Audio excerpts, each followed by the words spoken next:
ဖွားအိုဒီသူမဤမိမတရားလျံထပ်တွင်ထိုင်းနေသည်ကိုကြောက်လန့်တကြားတတိထားမိလိုက်သည်ထိုအချိန်တွင်မင်းကလေးဤဖခင်သည်လည်းအိမ်တို့အလင်းအမီနာပြေးလာခဲ့သည်အိမ်ထဲ၌လုံးဝဗလာဖြစ်နေသည်ကိုသာတွေ့ရှိခဲ့ရသည်သူမတွန်းပြန်နိုင်ခင်သူ၏သမီးသည်ထိုထူးဆန်းသောအယုကိုဆွဲကာအိမ်တို့ပြန်ရောက်လာခဲ့သည်သို့သောထူးဆန်းစွာပင်သူမ၏ပါဇက်သည်တွေးများထပ်ချနေသည်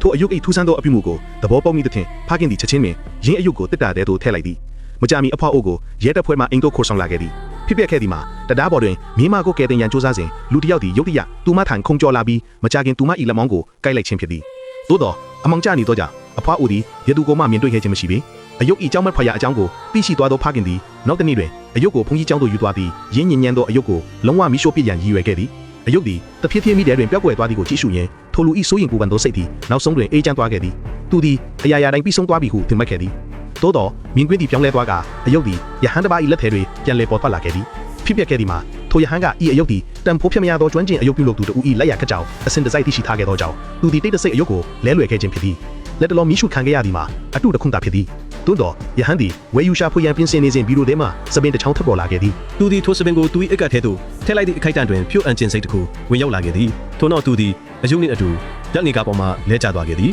ထို့သောဖြင့်ယဟန်ကိုအရေးပေါ်ကူတာမှုခံယူရန်စေယုံသို့အလင်းအမြန်ပို့ဆောင်ခဲ့ရသည်ထိုအချိန်အတိအကျတွင်ဆရာတော်ပေါ်ထွန်းလာပြီးအယုတ်ကိုပွေချီလိုက်သည်ဆရာတော်ကမိုက်အန်ဤအယုတ်ကိုချက်ချင်းချီနှောင်ရန်အမိန်ပေးခဲ့ပြီးမိသူဦးတယောက်ကမှထိခိုက်ခြင်းမပြုရန်တင်းကျပ်စွာတားမြစ်ခဲ့သည်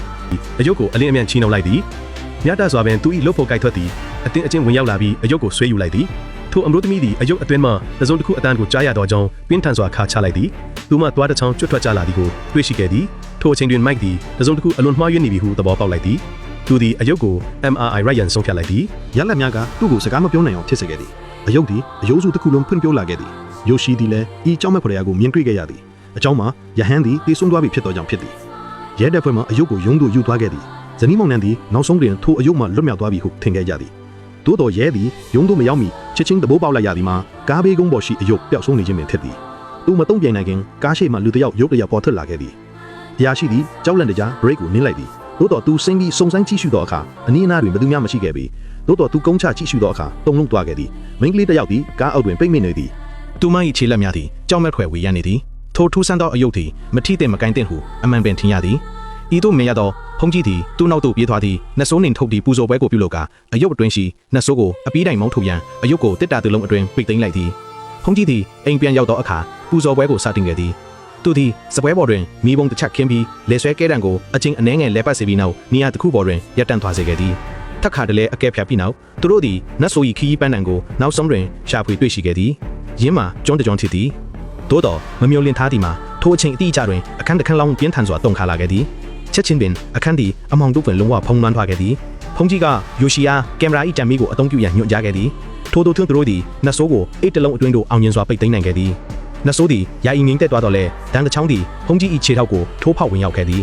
ဤနတ်ဆိုးကိုအပီးပိုင်နှင်းထုတ်ရန်ကျွန်းတို့သွားရသည့်တာဝန်သည်ဇနီးမောင်နှံအပေါ်သို့ကြားရောက်ခဲ့သည်ဇနီးမောင်နှံသည်တောင်မွန်တို့အလင်းအမြန်သွားရောက်သည့်တတုရှာဖွေရေးကိရိယာကိုထုတ်ကနေရာဒေတာကိုစစ်ဆေးခဲ့သည်ကိရိယာမှမိသားထွက်လာသောအခါအောက်တွင်တစုံတစ်ခုရှိသည်ကိုချက်ချင်းသဘောပေါက်လိုက်သည်သူတို့သည်ချက်ချင်းတူးဖော်ခဲ့ကြရာဘူးတင်ချိုင်းတစ်ခုကိုဖော်ထုတ်တွေ့ရှိခဲ့သည်ဖြစ်ပျက်ခဲ့သည်မှာနတ်ဆိုးသည်၎င်း၏မိခင်နှင့်အတူမြုပ်ခံလိုသောကြောင့်ဖြစ်သည်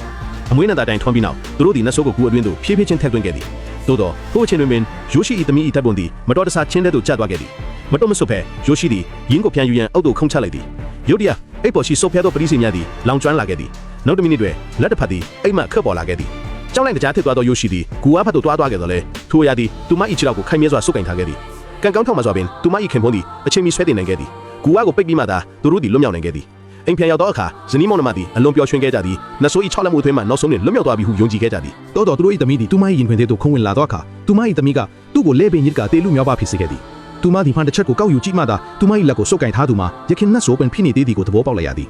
ဤတော့အတွင်းသူမ၏ခပွန်းတယ်လည်းထူးဆန်းသောအဖြစ်ပြက်တစ်ခုနှင့်ကြုံတွေ့ခဲ့ရသည်သူတို့၏သမီးသည်အဝိဇ္ဇော်ဇအတွင်း၌ပိတ်ခံထားရသည်ကိုတွေ့ရှိခဲ့သည်အမျက်ထွက်သွားသောသူသည်သူ၏ကော်ပြားကိုကောက်ယူပြီးဆက်ပစ္စည်းကိုဖျက်ဆီးလိုက်သည်ဖြစ်ပျက်ခဲ့သည်မှာသူတို့သည်ကျွန်းမှအမှန်တကယ်မခွဲကွာသွားခဲ့ကြခြင်းပင်ဖြစ်သည်သူသည်အဝိဇ္ဇော်ဇကိုဖျက်ဆီးပြီးမှသာသူတို့၏သမီးသည်နောက်ဆုံးတွင်သူတို့နှင့်အတူဇလန်းကိုပျော်ရွှင်စေအဆုံးသတ်မိဟုထင်ခဲ့ကြသည်သို့တော်တပတ်အကြာတွင်ဖွားအိုသည်မြေမကိုလာရောက်ကြည့်ရှုသောအခါစပွဲပေါ်တွင်နနဆာတောပကံထည့်ပေးထားသည်ကိုတွေ့ရှိခဲ့ရသည်ဇနီးမောင်နှံ၏အစားအစာများသည်လုံးဝကုန်စင်သွားခဲ့သည်မိမလီအစားအစာများမှမူထိခိုက်ခြင်းမရှိဘဲကြန့်ရှိနေခဲ့သည်ထိုအခါမှသာဖုန်ကြီးသည်သူသည်နတ်ဆိုးကိုပြင်းထန်စွာရှော့တွတ်မိခဲ့ကြောင်းသဘောပေါက်လိုက်ရသည်ယခုအခါနတ်ဆိုးသည်ဇနီးမောင်နှံ၏ဝိညာဉ်ကိုများကိုတင်းပိုက်လိုက်ပြီးဖြစ်သည်မကြာမီသူတို့သည်သူတို့၏သမီးကိုလုံးဝဆွန့်ခွာသွားကြမည်ဖြစ်သည် အစားထိုးအနေနဲ့ထိုမကောင်းသောအယုတ်နှင့်အတူနေထိုင်ရန်ရွေးချယ်လိုက်ကြသည်